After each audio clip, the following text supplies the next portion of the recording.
बुद्ध क्यों ईश्वर को मानने से इनकार किए दोस्तों। आज के इस लेख में हम जानेंगे कि क्यों ईश्वर को मानने से इनकार किए दोस्तों।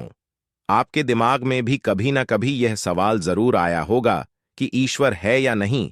तो चलिए जानते हैं आज की इस कहानी के माध्यम से बुद्ध ने क्यों कहा कि ईश्वर नहीं है।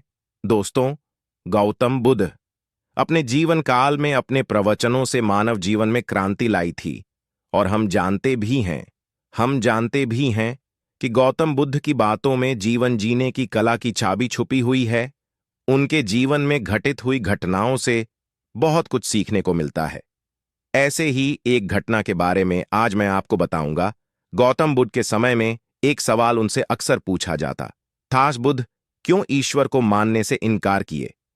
गौतम बुद्ध, दोस्तों, आज के इस लेख में हम जानेंगे कि गौतम बुद्ध क्यों ईश्वर को मानने से इनकार किए कि ईश्वर है या नहीं। और हर बार बुद्ध एक अलग जवाब देते थे। ईश्वर के बारे में पूछा गया यह सवाल आज भी पहेली है और बुद्ध के समय में भी पहेली ही था। लोगों ने यह सवाल कई बार बुद्ध से पूछा, लेकिन बुद्ध कभी भी इसका सही जवाब नहीं दिए। एक बार की बात है, एक ज्ञानी पंडित गौतम बुद्ध का प्रवचन सुनने आया करता था और वह पंडित उनकी बातों से सहमत भी था। वह मानता था कि गौतम बुद्ध एक ज्ञानी पुरुष हैं। एक बार बुद्ध ध्यान की मुद्रा में बैठे हुए थे और वह व्यक्ति उनके पास गया और उनसे पूछा कि बुद्ध, कृपया आप मुझे बताएं कि ईश्वर है या नहीं। मेरी आपसे प्रार्थना है कि आप मेरे सवाल का मुझे सही जवाब दें। बुद्ध के बारे में यह कहा जाता है कि वह कभी भी किसी भी प्रश्न का सीधा जवाब नहीं देते थे। उनके हर जवाब में रहस्य भरा होता था। ज्ञानी पंडित ने कहा कि मुझे ईश्वर के बारे में आपसे जानना है। ईश्वर है या नहीं। बुद्ध उसकी बात सुनकर मुस्कुराए और फिर पंडित से बोले, ठीक है। गौतम बुद्ध ने कहा कि मैं तुम्हारे सवाल का जवाब जरूर दूंगा, लेकिन उससे पहले मेरे कुछ प्रश्नों का जवाब आप मुझे दे दो। पंडित ने कहा, मैं बिल्कुल आपके प्रश्नों का जवाब दूंगा, आप कृपया प्रश्न पूछें। बुद्ध ने कहा कि क्या तुम सूर्य को मानते हो। पंडित ने बुद्ध की तरफ देखा और कहा कि यह किस प्रकार का प्रश्न है। मैं छोटा बच्चा हूं, आप जो मुझसे बच्चों वाला प्रश्न पूछ रहे हैं। सूर्य तो साक्षात प्रकट होता है और पूरी दुनिया को रोशनी देता है। धरती पर रहने वाले हर जीव को सूर्य से ऊर्जा प्राप्त होती है। सूर्य को तो हम रोज ही देखते हैं। बुद्ध ने उनसे कहा कि ईश्वर के होने के बारे में प्रश्न कहां से आया, क्योंकि जिस प्रकार सूर्य हमारे सामने है उसके होने का कोई प्रश्न नहीं होता। तब ईश्वर के लिए यह सवाल क्यों उठा। ईश्वर को मानने की क्या आवश्यकता है। इसका मतलब तो यह हुआ कि आपके मन में कहीं ना कहीं ईश्वर के प्रति संदेह है क्योंकि ईश्वर सूर्य से ढूंढने के लिए निकले हो और बुद्धि केवल उन्हीं बातों को मानती है जो उसके सामने दिखाई देता है, और ईश्वर कभी भी आपको प्रत्यक्ष रूप में सामने दिखाई नहीं देगा। अगर दिख जाए तो वह ईश्वर नहीं होगा। गौतम बुद्ध ने कहा कि तुम ईश्वर को मानते हो या नहीं। असल में यह प्रश्न ही गलत है और गलत प्रश्न का सही उत्तर कैसे दिया जा सकता है। इसलिए अगर इस गलत प्रश्न के पूछे जाने पर और अगर किसी के उत्तर दिए जाने पर, तो वह उत्तर भी इस प्रश्न की तरह ही गलत होगा। पंडित बुद्ध की बात सुनकर थोड़ा भ्रमित सा हो गया। उसने कहा कि बुद्ध, आप किस तरह की बातें कर रहे हैं, मुझे कुछ समझ नहीं आ रहा है। बुद्ध ने कहा, अगर मैं तुम्हें सीधे शब्दों में बताऊं तो इसका मतलब यह है कि ईश्वर को माना नहीं बल्कि जाना जा सकता है।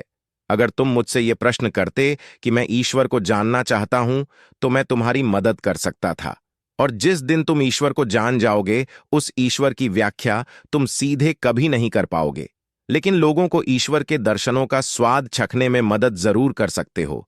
तुम कभी अपना अनुभव किसी को दे नहीं सकते हो, लेकिन किसी को अनुभव कराने में सहायता जरूर कर सकते हो। दोस्तों, आपने बुद्ध के जीवन की कितनी कहानियां, किस्से सुने होंगे। वहां आपने देखा होगा कि बुद्ध ने कभी भी ईश्वर के बारे में स्पष्ट नहीं कहा और इसकी वजह से कई बार बुद्ध के ऊपर उंगलियां भी उठी। लोगों ने यहां तक कहा कि बुद्ध कुछ भी नहीं जानते, क्योंकि बुद्ध इस तरह के प्रश्नों का ठीक से उत्तर कभी नहीं देते थे। गौतम बुद्ध इस तरह के प्रश्नों से हमेशा बचा करते थे, क्योंकि ईश्वर और आत्मा के संबंध में कोई उत्तर दिया ही नहीं जा सकता है, और अगर कभी देना भी पड़े तो वह उदाहरण के माध्यम से उसे समझाने का प्रयास करते थे, क्योंकि ईश्वर और आत्मा के संबंध में कोई उत्तर दिया ही नहीं जा सकता है। यह संभव ही नहीं है। और मेरा यह मानना है कि बुद्ध को सचमुच ज्ञान प्राप्त हुआ था। वह उस ईश्वर का अनुभव कर चुके थे, और कोई भी व्यक्ति जो इस अनुभव को प्राप्त कर चुका हो, वह कभी भी ईश्वर के बारे में या ज्ञान के बारे में सीधा सीधा कभी नहीं बताता।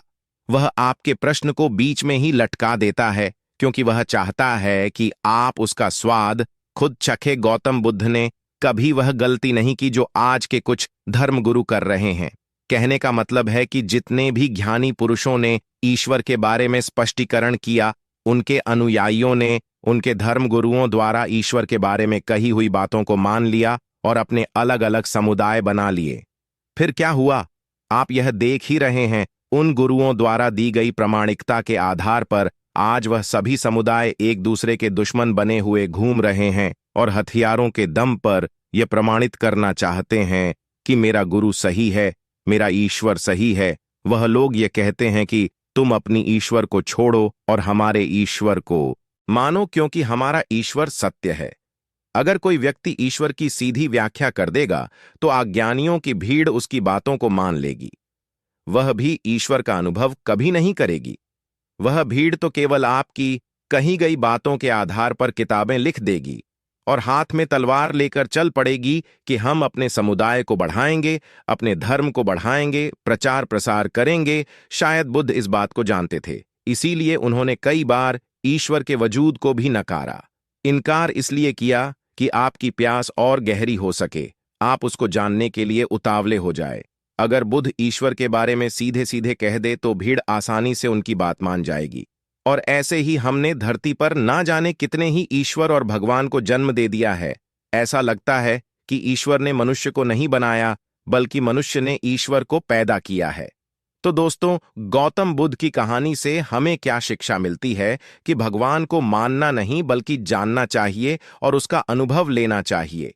ईश्वर को जानने के लिए सिर्फ एक ही रास्ता है, और वह है ध्यान। ध्यान में जितनी गहराई से जाओगे, उतना ही तुम्हारा ईश्वर के प्रति अनुभव होता चला जाएगा और तुम्हारे सभी प्रश्नों के उत्तर भी तुम्हें मिल जाएंगे। डंधाओहा।